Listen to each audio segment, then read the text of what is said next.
about the, oh, thank you, Martha, to have them talk about their Vision 2040 plan that they've worked on for at least 2 years.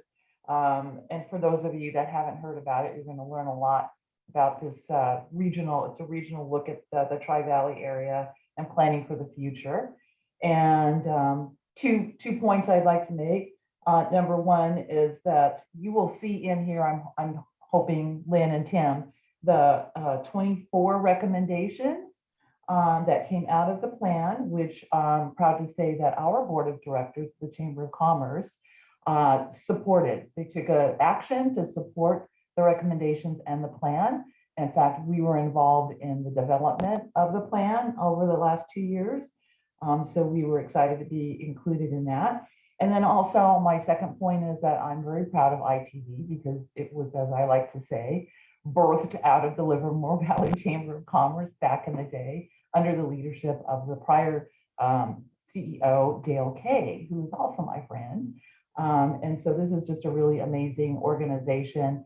And I will let them talk more about what they do and this plan in their presentation. So thank you. Lynn, Tim, take it away. Good morning. Thank you, Dawn. It's so wonderful to be with this chamber. We are so appreciative of the relationship. So I'm so glad you already mentioned it. And it's really a pleasure to see so many friends and colleagues. The organizations share a lot of great leaders. And so it's so good to see you all. We miss you. This has been a tough run, and I'm just really glad to see all your faces this morning. We feel a really close affinity to the chamber, as Dawn mentioned. And I also want you to know that Dawn serves as a board member for ITV. And this chamber will always hold a very special place in the heart of ITV for getting us launched almost 12 years ago now. And this chamber will always hold a seat on the board of ITV. And we're really grateful for that. I'm personally really fortunate to get to work with Dawn. She's a strategist and an ally, and she's just been so great on the front lines, helping to think about the region as well as Livermore. And our teams work well together. We have many common board members. And we met recently, actually, and Dawn and I agreed that partnerships and collaboration is absolutely everything in the year ahead. So we're especially pleased to have the chance to talk about the 2040 plan this morning and how we can work together. So just very quickly, I want to show a couple of slides here. My colleagues, Tim and Tracy, are both with me. And I see Jeannie Haig in Florida. So great to see you. She was an early part of the ITV team. But just want to set the table. Trace, are you able to share our slides? Great. Our Tri-Valley data is really impressive, and I'm not going to read statistics for you this morning. I just wanted you to be able to take a quick look at this snapshot and appreciate the strength of our technology and innovation assets. A $42 billion GDP from our 5 communities is impressive. And we happen to know that in the past 2 years, when other regions were really filling the news about how many companies were leaving, the Tri-Valley actually added businesses to the ecosystem. We are the fastest growing subregion in the Bay Area today, both in population and jobs. And with that comes some responsibility to think about the future.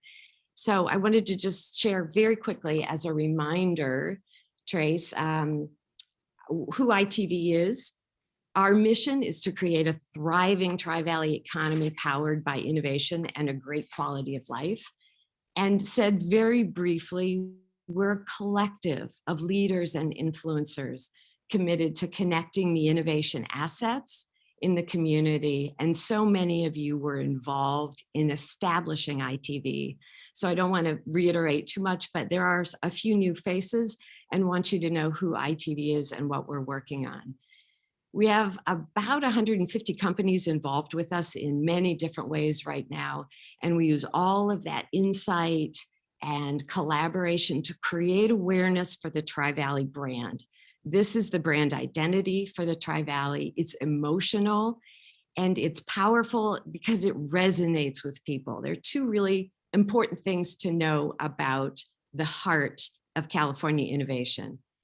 First, we actually sit at the geographic center, the heart of the Northern California mega region. If you look at all the counties, that purple spot is right, that sweet spot where the Tri-Valley sits right in the middle. We are also a region that uniquely leads with heart. The brand attributes for the Tri-Valley are collaboration, talent, infrastructure, a healthy lifestyle. This is a region that leads with heart, and it is recognized for that. So before I turn the conversation over to Tim real quickly, I just want to say, when you have the fastest growing region in the Bay Area and you have a unique vision of who you are and what you want your future to look like, everyone, including this chamber, is to be congratulated for being bold and visionary and groundbreaking in planning for the year 2040 together. So I'm going to introduce my colleague and good friend, Tim Sbranti, to talk about the 24 initiatives. And hopefully we've set the table for you to see the power behind the Tri-Valley region. Tim? Great. Thank you, Lynn. It's so great to see all of you, so many friends that were part of creating this vision. I just want to say, I love that slide with the Tri-Valley at the epicenter, that heart slide, that map, that slide is great. I mean, I think it just says a lot. I think it's something we should all be proud of and something we should all kind of internalize, you know, some of those brand attributes and just obviously our geographic location really critical to the Northern California mega region. So what we want to do is we'll advance the slides and get into kind of the meat of the matter in terms of the 2040 plan. You can see some of the statistics there. Many of you participated in one or more of those workshops. And what I think is interesting is when we started out, we only had, maybe 5 or 6 workshops planned. The first workshops early on in 2020, January, February, weren't in person. We quickly went to, virtual, and we weren't sure how that was going to impact things. And if anything, it made it easier to convene more people and to gather more input. And I think it's great to see so many funders. Many of you who are on this call were funders, both from the public and the private sector, to help make this a reality. So we'll go on to the next slide in terms of the themes.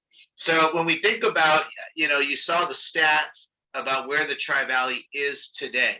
And those are just stats, those are numbers. We're so much more than that as a region, so many special attributes. But part of the thinking about 2040 and part of, I think, what makes the Tri-Valley a region of innovation is we have to be forward thinking. What's next? What type of region do we want to be in 2040? How do you want people to describe us in 2040? And how can we be intentional about the steps to reach that desired state by 2040? So these are some of the main themes, as you could see.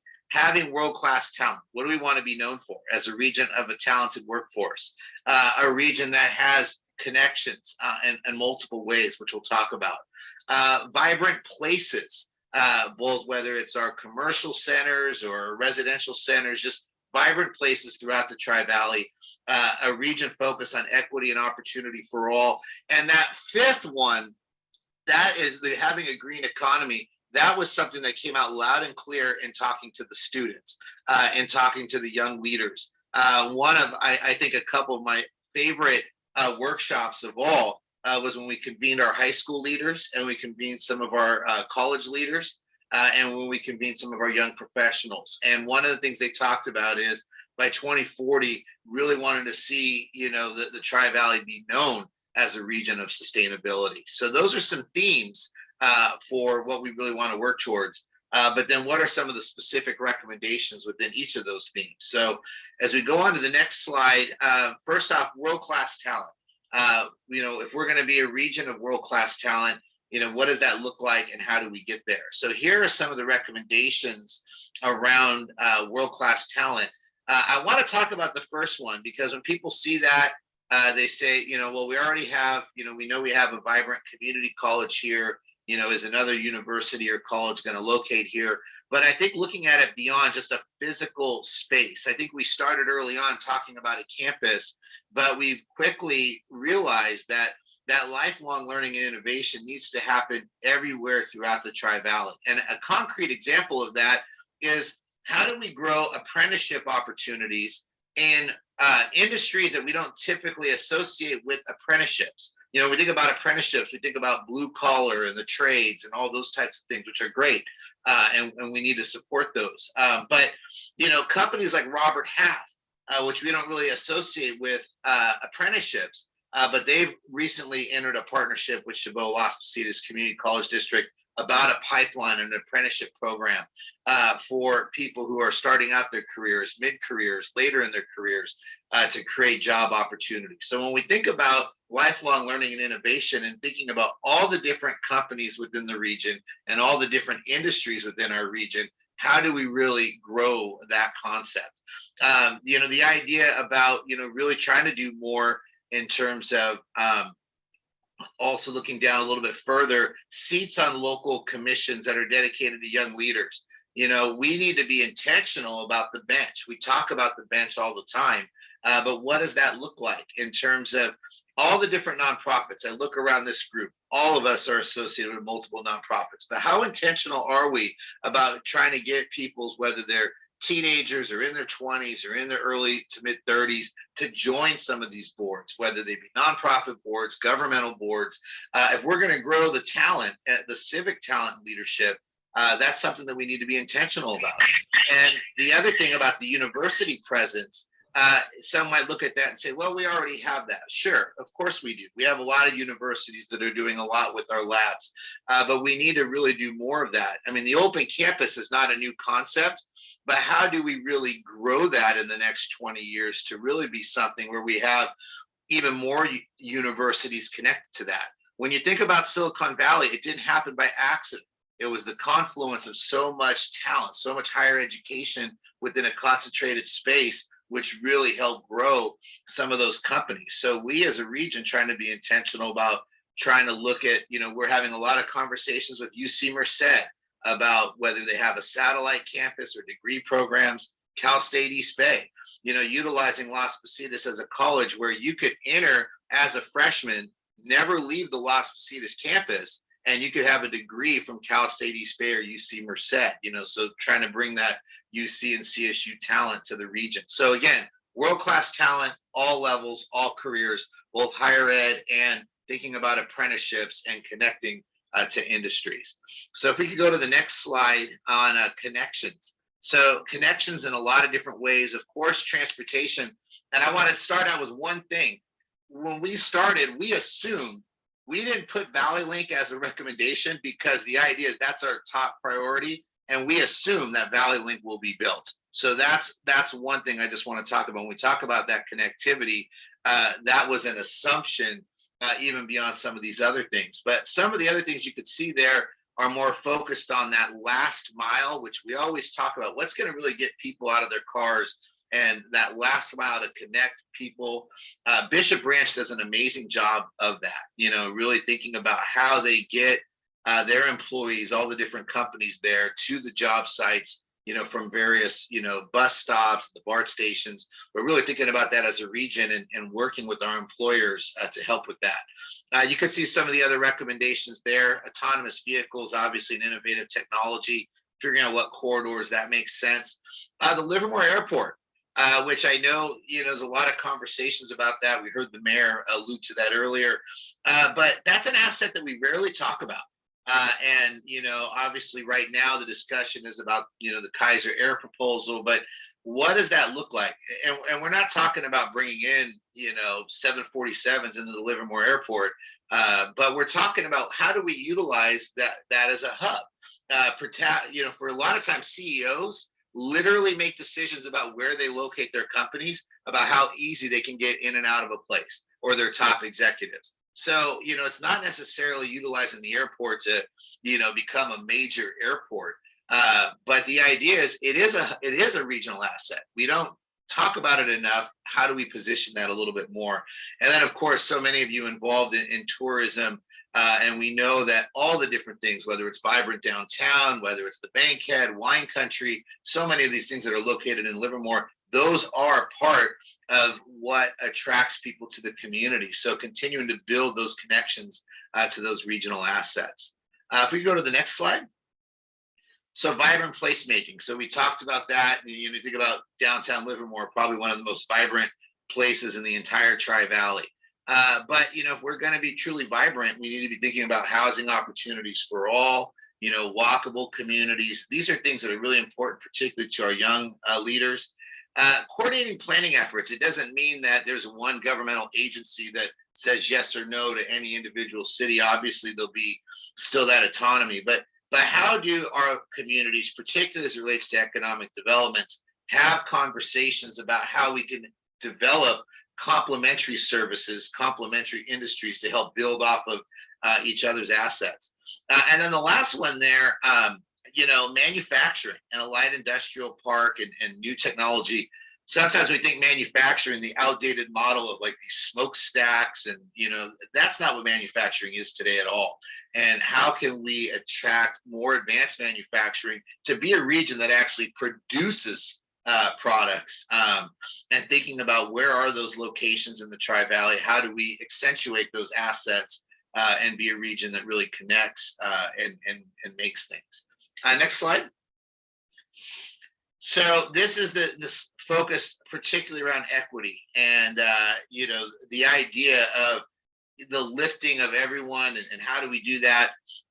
The digital divide, I think we saw that certainly during COVID, where you had a lot of, particularly our students, we saw the connectivity issues loud and clear right in the early days of the pandemic.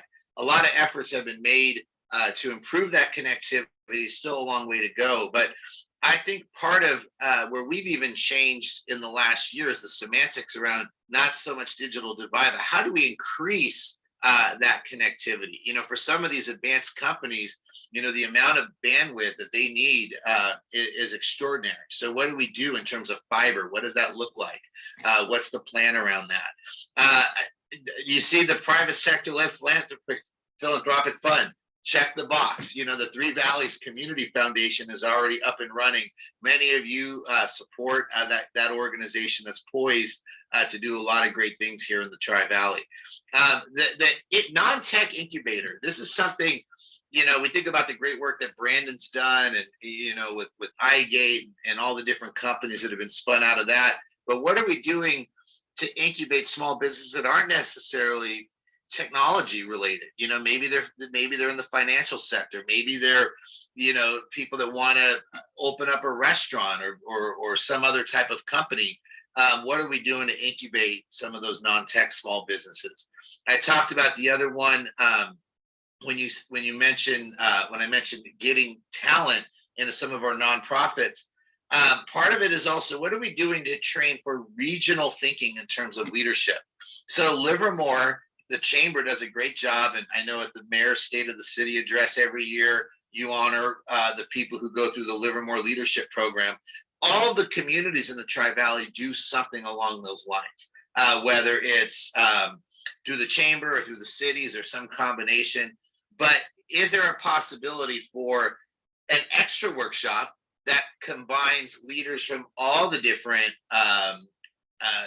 city-led or chamber-led initiatives within each of the individual communities, and do something that's more regionally focused, or have a couple sections that are focused on the region? What we're really trying to do is, yes, if you're an elected official, I am an elected official for Chabot Las Positas. I represent a district in Dublin and Pleasanton, but I have to think about everyone, including Chabot, including Hayward and San Leandro and places. And having leaders that are elected in Livermore, yes, they're accountable to the Livermore voters and those who elect them in their districts, but not be myopic in that thinking, but be regionally focused in their thinking. So that's kind of what we're looking to do, because we think that'll really help create better opportunities.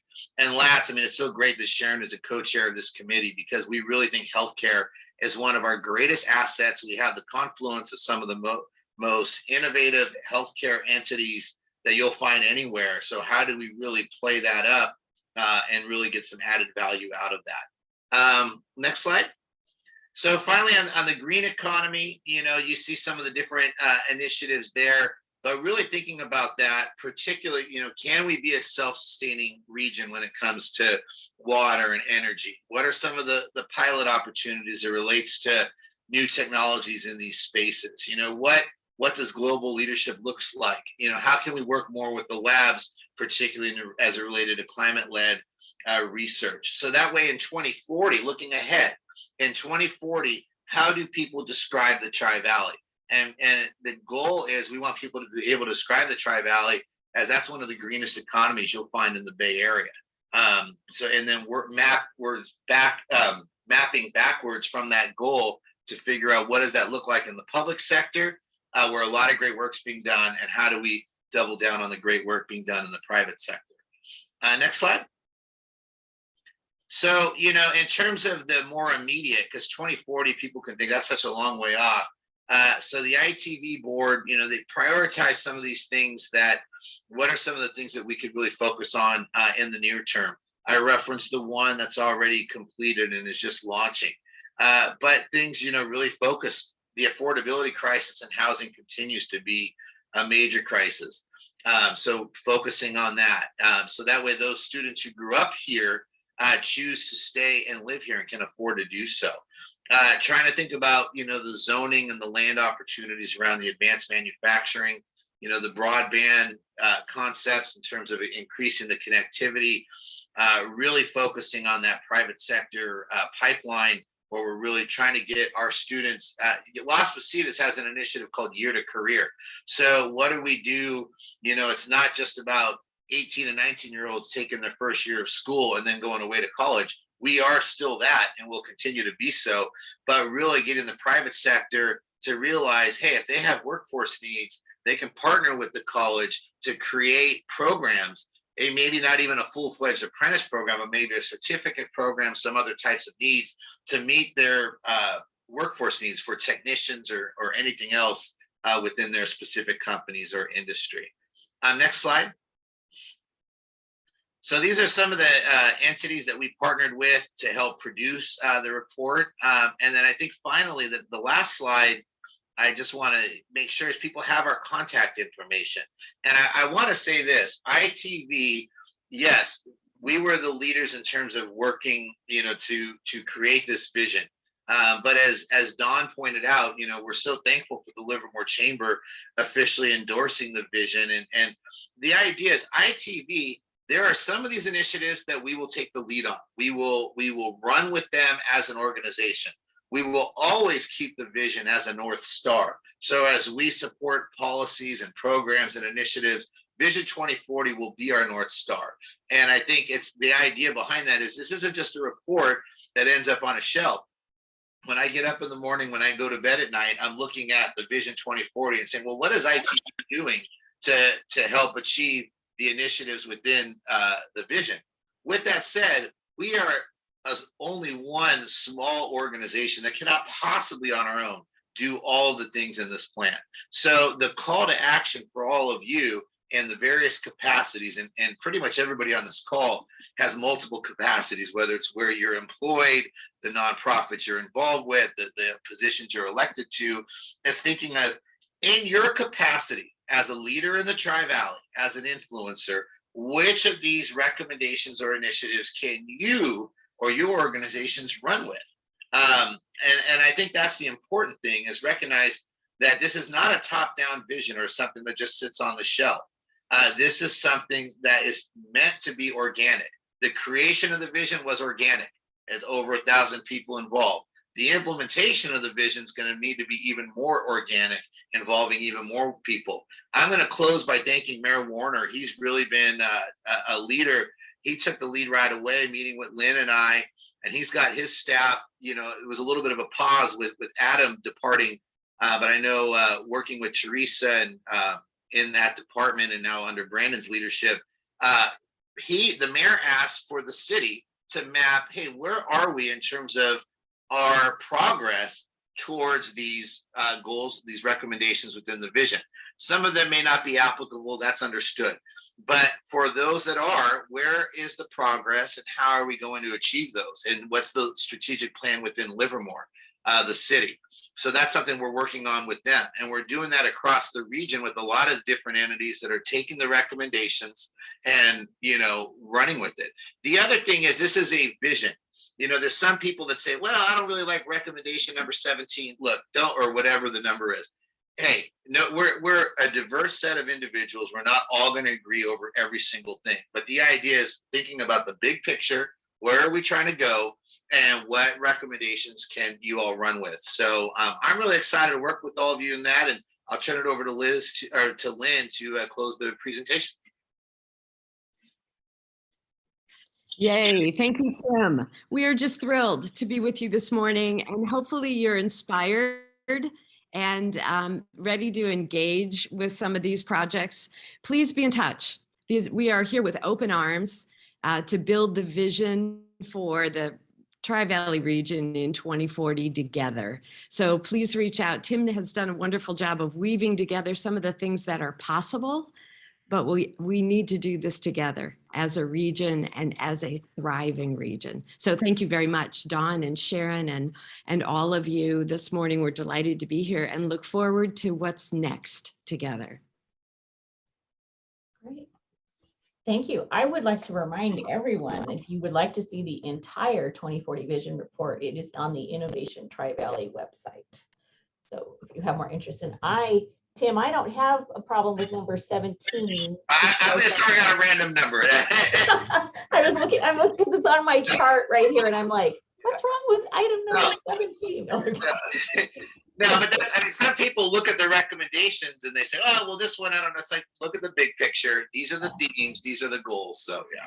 I like that. I like that grid that you guys put together because it's, kind of abbreviated, but everything's on there. So, okay. Anybody have any questions for Lynn or Tim? Otherwise, we're going to move on. And thank you, Lynn, for putting your contact information and everything in the chat. But we'll go ahead and move on to our next featured speaker, Lori Souza with the Tri-Valley Conservancy, who's going to give us a USC Davis report on Livermore Valley agriculture. Thank you. And thank you, Lynn and Tim. That was very inspiring. And I continue to follow and want to participate in what you guys do. It's great. So let's see, I think I'm going to share my screen. I have the talk here. Is that right? Should be able to, Lori. Let's see, I think I can. How's that? There it is. So thank you for having us this morning. I want to acknowledge a couple other board members that are with us, David Kent, our immediate past chair, and Mark Triska. And of course, this is always the work of a team. So what I'd like to go over with you today is the results of a study that the Tri-Valley Conservancy Board commissioned with UC Davis. And they entitled it Realizing the Heritage. And it's really about kind of an update or a snapshot of where we are after 25 plus years since the creation of the South Livermore Valley Area Plan. So we commissioned the research back in January 2020. There were some delays due to COVID, but really the purpose was to take an impartial assessment of the economic viability of our Livermore Valley wine region. It had been over 25 years since the development of the South Livermore Valley Area Plan. And we wanted to identify measurable and achievable goals that can support the further implementation of that plan. And we really wanted to build a broader public understanding of what the TVC is about, our strategies, and then help to, again, develop the successful implementation of the plan. So just a quick reminder of who we are. So we were founded again over 25 years ago.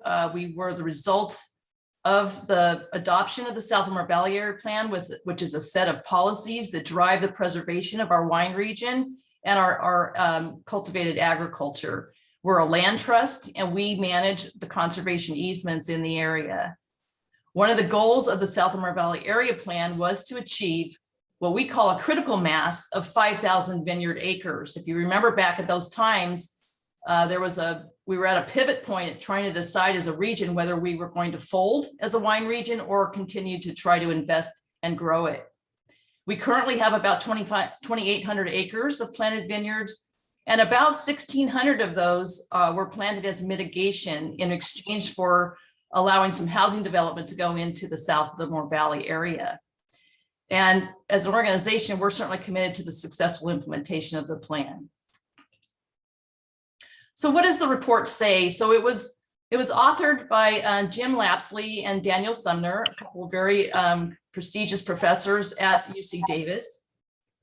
And they was prepared to provide us with actionable information that can be used by both public and private decision makers in the Livermore Valley region. And we're going to make the report very accessible to everybody. So what are the highlights? Well, what we've learned is, or maybe reconfirmed for ourselves, is that the Livermore Valley AVA has all the right combination of soil, climate, water, and the expertise to grow world-class wine grapes. And this industry has been at it since the 1880s. So we've been at it for a long time. And we have about 7,000 acres of suitable commercial agricultural land. And currently there's about 48 active wineries in the valley, serving a market of approximately 6 million people that are within a 1 hour drive. So we have a marketplace and we have all the correct elements to grow world-class wine grapes. So then you have to ask yourself, so then why have we not over the last 25 years achieved the 5,000 acres of cultivated viticulture that we were seeking? So here's some of the key findings from the report. As a region, we do not have the reputation to distinguish ourselves from other grape growing regions in California. We're actually a very small portion of what's grown in California. We're about 2.3% of that. And our grapes come from about 125 vineyards, of which 104 are less than 20 acres. And so that really does distinguish ourselves from other regions, because you can imagine the economy of scale of trying to cultivate and bring about grapes, harvesting grapes from those small parcels of land. 22 of the 48 vineyards produce less than 2,000 acre cases, I mean wineries, not vineyards, per year. And so we have this interesting combination of a few large wineries that produce a large amount of produce or product, and then we have a lot of very small producers. And when the South Livermore Valley Area Plan was originally visioned, it was thinking that the region would be more of a balance of small, medium, and large wineries. So we haven't reached that. So you know that 2 of the wineries produce over half of all the Livermore wine that's produced in our region. And the region really lacks the infrastructure to support agritourism, which is turning out to be a very important element to have a viable industry in agriculture. We also learned from the report that many of our independent vineyards were not profitable in 2019 and 2020. And currently, probably our biggest challenge is that about 2/3 of our current vines will be removed by the year 2030 unless we take some decisive actions. And that's because they're ending their useful life as a vineyard. They've been in place for a long time. It's time to turn the crops over. And the farmers are asking themselves, do I plant wine grapes? Do I plant anything at all? So imagine our beautiful region with some of these vineyards that we're so used to seeing gone, and that land is just fallow. A couple of the pieces of work that the researchers did for us was to do some benchmarking with what we considered to be comparable wine growing regions. We wanted to understand, how does the Livermore Valley compare to some of these? So they took a look at the Santa Lucia Highlands, which has similar acreage to us. And what's interesting about that area is years ago, they decided to focus their plantings on what was then an emerging varietal, the Pinot Noir, and they established it, their area, as a significant prime price premium over what the grapes were, prices were captured in the Monterey area. And they also made some investments in major wineries with national distribution. So that's also a very important element of it. And they paid close attention to profitability. Their focus was on vineyard layout and clonal selections and precision farming. And probably another important distinction is that medium size of their vineyards are 50 acres in size. And well, I mentioned earlier that ours are 20. Another area we looked at is Temecula. It has a completely different business model than Santa Lucia, but it is similar in that they have a number of small wineries. They planted grapes years ago instead of citrus because of the water required for grapes is less than citrus. And they also introduced some very favorable zoning in the area for the viticulture. They've invested in wineries that have event centers, they have restaurants, B&Bs, and they have a target audience of about 20 million Southern California consumers. And if you're ever in Temecula on any weekend, you will see bus load after bus load. Now, I can't speak of what's going on during COVID, but certainly prior to that, bus loads of folks that come in every weekend and spend their weekend in Temecula, and they do the wine tasting and agritourism there and then go back to their respective areas. And they've been able to do this without any wine industry capital investment. So what do we need to do to revitalize our wine country? I think we need to provide the economic justification to replant the 1,600 mitigation acres to sustain our current acreage. So we didn't even get to 5,000 acres, which is what our goal is. But even to sustain the 2,800 acres that we have planted, there needs to be more economic justification.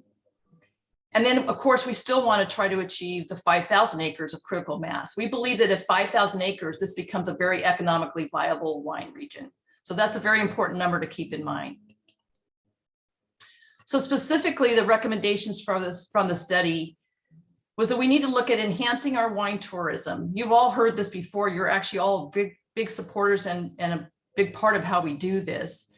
But we do need to add agriculturally related visitor attracting retail, big words, according to the vision that was laid out in the South Livermore Valley Area Plan. So that's things like a resort, hotel, and spa in the wine region, maybe a few more bed and breakfasts. Those are a little bit more challenging. They don't always pencil out, and more tasting rooms. And so the way we do that is to focus on improving the quality and consistency of the local wine that's produced here.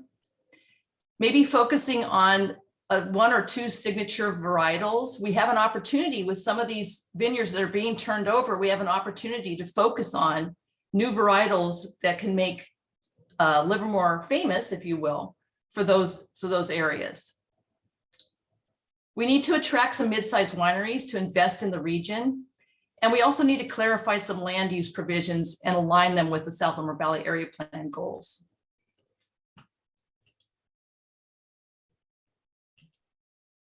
So specifically, what is the TVC doing? Well, in the area of infrastructure, we're working with the City of Livermore staff to address the need to protect water quality and agriculture by extending the sanitary sewer line to a limited portion of the South Livermore Valley area. You heard the mayor mention that earlier. We want to enable the expansion of cultivated agriculture, provide permitted South Livermore Valley area plan opportunities for visitor attracting improvements. So what that means is by having this infrastructure there, it allows investors to think about building some of these allowed uses because they'll have the infrastructure in place to do it. No longer can you build in the unincorporated areas of Alameda County and rely on septic or any of those other kinds of uses. So with those kinds of challenges in place, without this kind of very important infrastructure, we won't get that investment that we need. And we needed, like I said, to attract the mid-sized wineries and to support agritourism. So some of those things that we need to bring this whole final picture together relies very heavily on the extension of that sewer line. And so I'm hoping that this organization, when the time comes, will help support this when the city council is considering whether to put this on the ballot in November, because it will require a ballot initiative. And also, of course, during the time when it does get on the ballot, help us to campaign and get our voters to vote in favor of it. We've also partnered with the Livermore Valley Wine Growers Association, and we've established a wine quality alliance. And this is important to focus on improving our reputation and our quality and consistency of the wine that we produce. And we're providing resources such as a consulting winemaker to help some of the smaller producers address some of the issues that they have in gaining that consistency and quality from year over year. And then finally, we worked very closely with the county on amendments to the South Livermore Valley Area Plan. There are rooms to make just technical amendments, so it doesn't require going back to the voters. And that language is specifically about clarifying permitted uses. Again, this is very important to attract future investors in the area. And we've also requested a study from on the efficacy of the South Livermore Valley Area Plan and Measure D. Since it's been in place for over 25 years, it's time to take a look back and see what specifically has worked and not worked in these two initiatives. And so with that, it concludes my remarks, but I certainly have time for questions.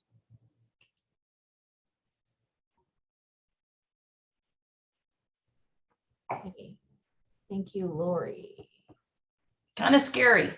It is. I have a question, Lori. Just curious. I had no idea that so many vineyards are kind of on the chopping block in the next less than 10 years.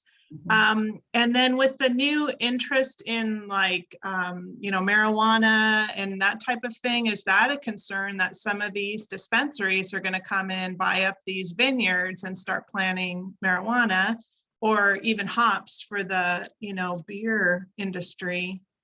And working at Fremont Bank, I mean, I see a lot of the economics of wineries and how these smaller wineries are really struggling. Some are really thriving where others, would be happy to just sell and get out. Yeah, it's really a mix. So specifically around cannabis, certainly there's room for the dispensaries.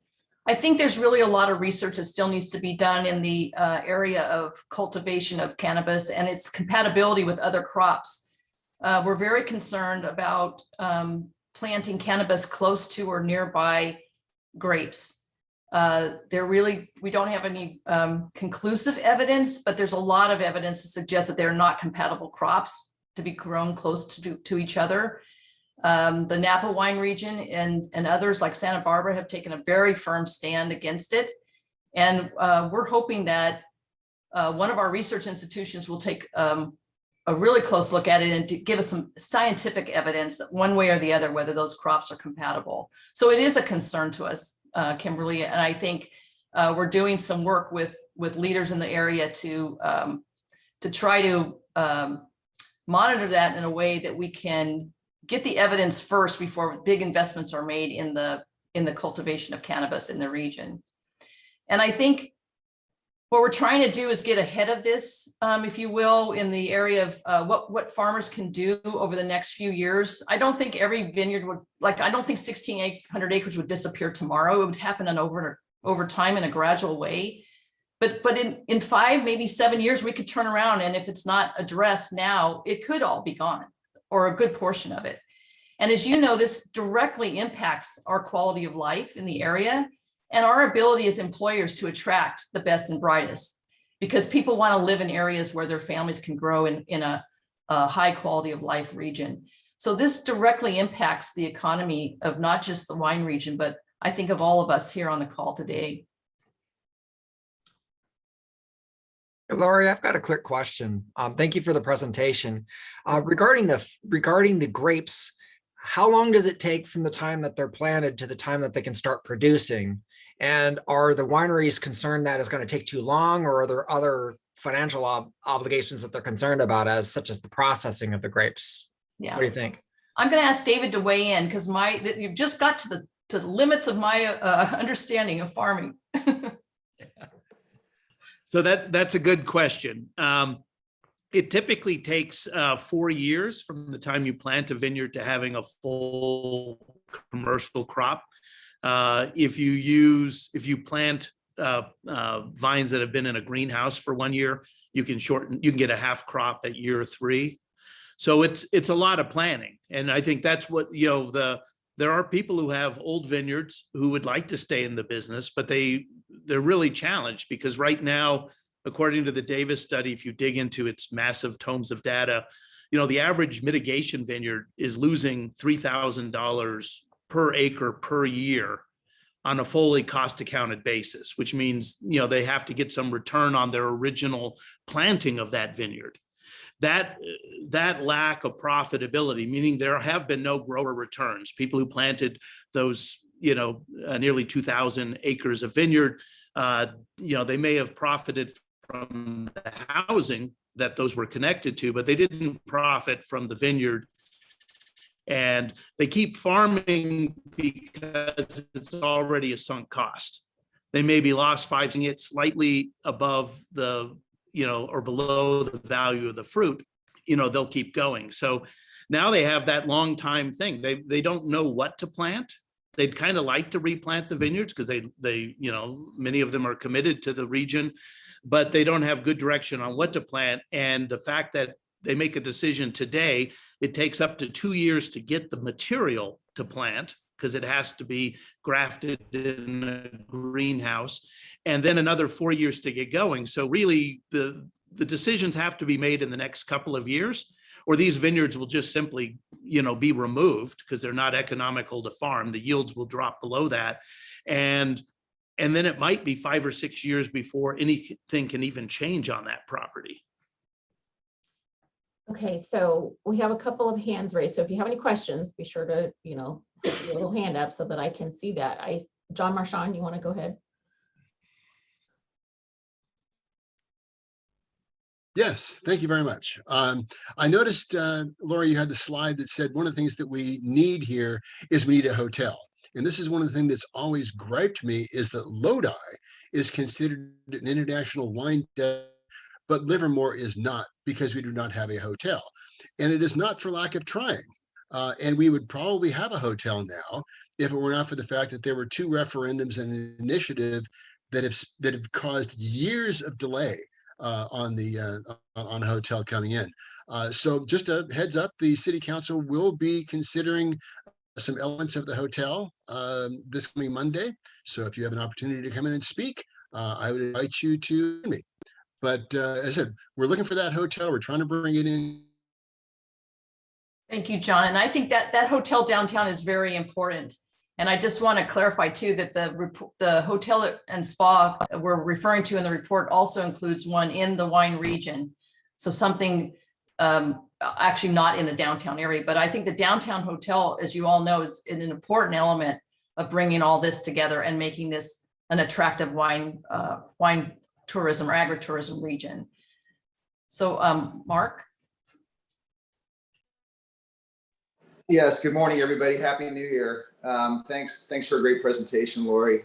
I just wanted to add that, as Lori mentioned, the South Livermore Valley Plan originally called for 180,000 square feet of commercial development in wine country. And those of us that live here and work here in this area know that there's not a lot of places to go when you want to have a good meal, or if you want to stay in a nice place. The Purple Orchid Inn is great, don't get me wrong, but it'd be nice to have a really nice resort spa that's a destination where people from outside the area and companies can come to and enjoy the area.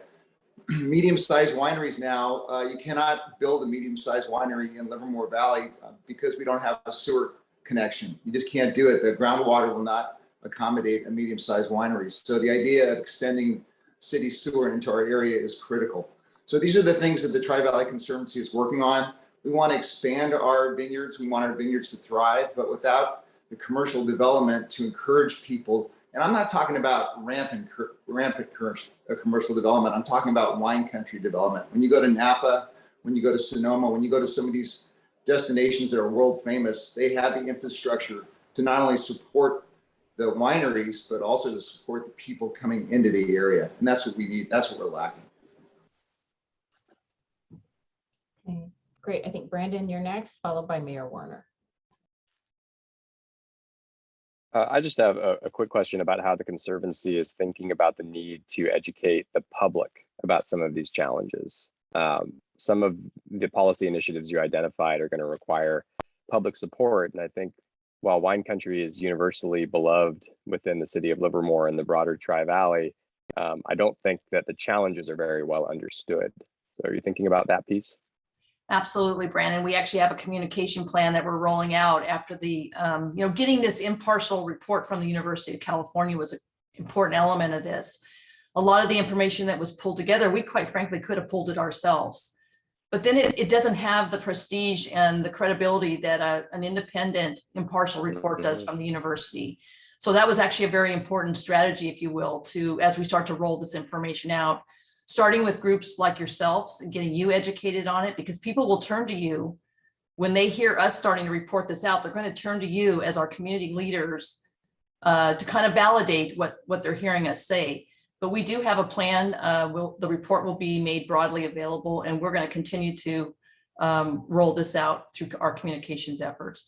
But any suggestions you have are most welcome. So thank you for that. Great. Okay, and then Mayor Warner. I just wanted to say, I think the report is very valuable, and I'm glad the TVC initiated it.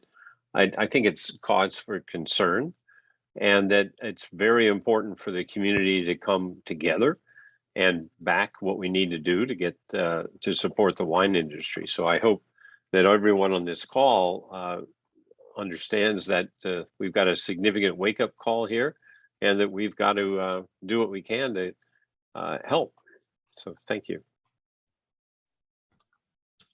Okay, Supervisor Hubbard. Thank you, and great report, Lori, and thank you for all involved in helping create it.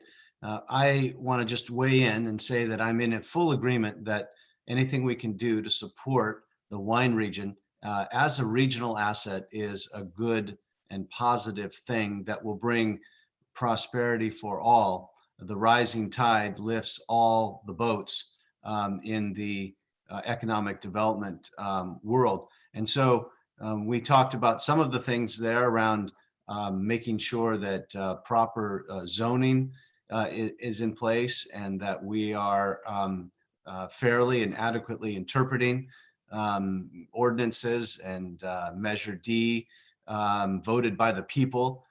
Very important piece of legislation that we will be making sure that we interpret properly, making sure even I'll foreshadow that it's very likely to go on the ballot, some small tweaks and modifications to Measure D. And so we'll be pushing hard to make that happen, to pave the way literally for the improvements to the wine country, as well as Supervisor for Alameda County will be pushing hard for infrastructure dollars to create sewer and water processing that is needed to support the wine region. We have the goal marks in place, 5,000 critical mass, 7,000 total potential, but a decline and a shortfall currently with only 2,800 acres. So we have very specific goals to map out. We have very specific tactics on how to get there because grapes don't plant themselves. They're only planted by those that invest their own skin in the game, pun intended. So that means that we have to do the things to incentivize and motivate that investment.